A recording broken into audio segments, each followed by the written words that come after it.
Hello friends, welcome to my channel. তোমরা কি পড়া মুখস্থ করার কিছুক্ষণ পর কি ভুলে যাও? তো আজকের ভিডিওটা হচ্ছে তোমাদের জন্য। আমি আজকের এই ভিডিওটাতে 10টা বৈজ্ঞানিক কৌশল নিয়ে এসেছি, যেটা তোমাদের উপকার করবে পড়া লম্বা সময় অবধি মনে রাখার জন্য। তো চলো আমরা ভিডিওটা শুরু করি। 1 নম্বর পয়েন্ট হচ্ছে অ্যাক্টিভ রিডিং। এখানে আমি যেটা বলবো সেটা হচ্ছে যে তোমরা ধরো কোনো একটা টপিক পড়ছো, সেটা শুধু পড়লে হবে না, একটু বুঝে পড়ো, বুঝতে পারলে? বুঝে পড়বে লাইনগুলা, এবং যেটা লাইন তোমার কাছে গুরুত্বপূর্ণ বলে মনে হবে সেটা লাইনটা কি করবে, একটু হেডলাইন করে দেবে, একটু নিচে একটা হাইলাইট করে দাগ দিয়ে দিবে। তো অবশ্যই সেটা করবে। এবার আমরা চলে যাব 2 নম্বর পয়েন্টের দিকে। 2 নম্বর পয়েন্টটা হচ্ছে পড়া শেষে রিভিশন। পড়া শেষে রিভিশন অবশ্যই করবে। যে ধরো আজকে যেটা পড়াশোনা করলে সেটা পড়ার পর বইটা বন্ধ করে মনে মনে রিভিশন করবে বা খাতায় রিভিশন করবে, যে আজকে আমি কি পড়লাম, কত দূর পড়লাম, সেটা অবশ্যই তোমরা রিভিশন করবে নিজে নিজে মনে মনে। 3 নম্বর পয়েন্ট সেটা হচ্ছে যে pomodoro technique.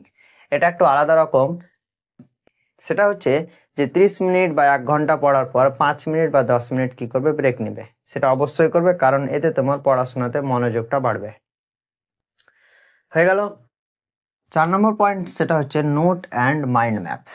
Note and mind map, এখানে আমি যেটা বলছি সেটা হচ্ছে যে ধরো বড় কোনো একটা প্যারাগ্রাফ পড়ছো, সে প্যারাগ্রাফটা মুখস্থ করার বদলে কি করবে, ছোট ছোট পয়েন্টে ভাগ করবে, ছোট ছোট পয়েন্টে লিখে রাখো, এবং তোমার মস্তিষ্কে, তোমার মাথাতে মাইন্ড ম্যাপ তৈরি করো যে কিভাবে আমি সেই পয়েন্টটাতে লিখবো বা পড়বো, বুঝতে পারলে? অবশ্যই সেটা করবে। এবার 5 নম্বর যেটা পয়েন্ট হচ্ছে সেটা হচ্ছে স্পেসড রিপিটেশন। স্পেসড রিপিটেশন সেটা হচ্ছে যে ধরো আজকে যেটা পড়াশোনা করলে 2 দিন পর আবার সে পড়াটা করবে, 1 সপ্তাহ পর আবার সে পড়াটা করবে, 2 সপ্তাহ পর আবার পড়াটা করবে, 1 মাস পর, 2 মাস পর, এরকম ভাবে চলতে থাকবে। এরকম ভাবে পড়লে কি হয়ে যাবে, যে লম্বা সময় অবধি তোমার পড়াটা মনে থাকবে। এটা অবশ্যই করবে তোমরা। 6 নম্বর পয়েন্ট সেটা হচ্ছে প্রশ্ন করা। যে পড়াশোনা করার পর নিজেকে প্রশ্ন করো যে কেন এটা হলো, কিভাবে হলো, বুঝতে পারলে? নিজেকে যতই প্রশ্ন করবে তত তোমার কনসেপ্ট গুলো ক্লিয়ার থাকবে। তো অবশ্যই প্রশ্নটা করবে নিজেকে। 7 নম্বর পয়েন্ট সেটা হচ্ছে অন্যকে শেখানো। এবার তুমি যা শিখলে সেটা অন্যকে শেখানোর চেষ্টা করো। তুমি যা শিখলে, আজকে যে পড়াশোনার মাধ্যমে তুমি যা শিখলে সেটা অন্যকে শেখানোর চেষ্টা করো। তুমি ধরো আজকের অঙ্কর একটা সূত্র প্রমাণ করলে, একটা ধরো উপপাদ্য প্রমাণ করলে, একটা প্রয়োগ প্রমাণ করলে, তারপর কি করবে, যে তোমার একটা বন্ধুকে বা পরিবারের সদস্যকে কি করবে, সেটা বোঝানোর চেষ্টা করো, যে আমি সেটা তোমার বন্ধুকে বা তাকে বোঝাতে পারছি কিনা, সেটা ট্রাই করো, বুঝতে পারলে? অবশ্যই বোঝাবে তোমার বন্ধুকে। যদি তুমি বোঝাতে পারো বা তোমার বন্ধু যদি সেটা বুঝতে পারে, তো তুমি অবশ্যই ক্লিয়ার থাকবে এই কনসেপ্টে।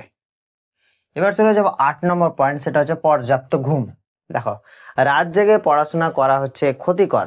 আমি ক্ষতিকর বলি না, কারণ অনেকজন রাত জেগে পড়াশোনা করে। তো তোমরা বেশি রাত করবে না এবং পর্যাপ্ত ঘুম নেবে, বুঝতে পারলে? 6 ঘন্টা, 7 ঘন্টা, 8 ঘন্টা পর্যাপ্ত পরিমাণ ঘুম নেবে। এতে তোমার কি থাকে, যে মস্তিষ্কে তোমার তথ্যগুলো গুছিয়ে থাকে। 9 নম্বর সেটা হচ্ছে ভিজুয়ালাইজেশন। ভিজুয়ালাইজেশন, যে তোমরা পড়াশোনার সঙ্গে সঙ্গে ভিজুয়ালাইজেশন করবে, একটু ভাববে, একটু ভেবে পড়াশোনা করবে, ইমাজিন করবে, বুঝতে পারলে? যে ধরো একটা গল্পের বই পড়ছো বা একটা ইংরেজির কোনো একটা থাকে না গল্প, সেগুলো পড়ছো, এবং পড়ার সঙ্গে সঙ্গে কি করবে, ভিজুয়ালাইজেশন করবে, ভাববে মনে মনে, বুঝতে পারলে? অবশ্যই সেটা করবে। এখানে কি হবে, যে ভিজুয়ালাইজেশন করে পড়লে যে একটু সহজ মনে হবে, বুঝতে পারলে? যদি জীবন বিজ্ঞান পড়ো তো এখানে কি করবে, যে খাতায় ছবি এঁকে করবে, ফিজিক্স পড়লে খাতাতে ছবি এঁকে পড়াশোনা করবে। এটাই আমি বলছি। 10 নম্বর সেটা হচ্ছে প্র্যাকটিস টেস্ট। এটা হচ্ছে লাস্ট পয়েন্ট।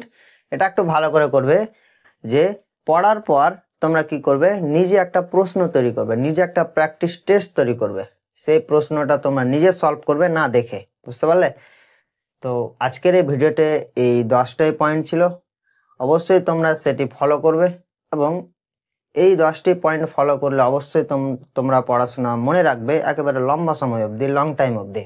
ভিডিওটা ভালো লেগে থাকলে ভিডিওতে লাইক, শেয়ার এবং কমেন্ট অবশ্যই করবে, এবং তোমার বন্ধুদের মাঝখানে ভিডিওটা পৌঁছে দেবে, এবং যারা নতুন আছো চ্যানেলে অবশ্যই সাবস্ক্রাইব করবে। দেখা হবে এর পরের ভিডিওতে। ততক্ষণে গুড বাই। Thank you.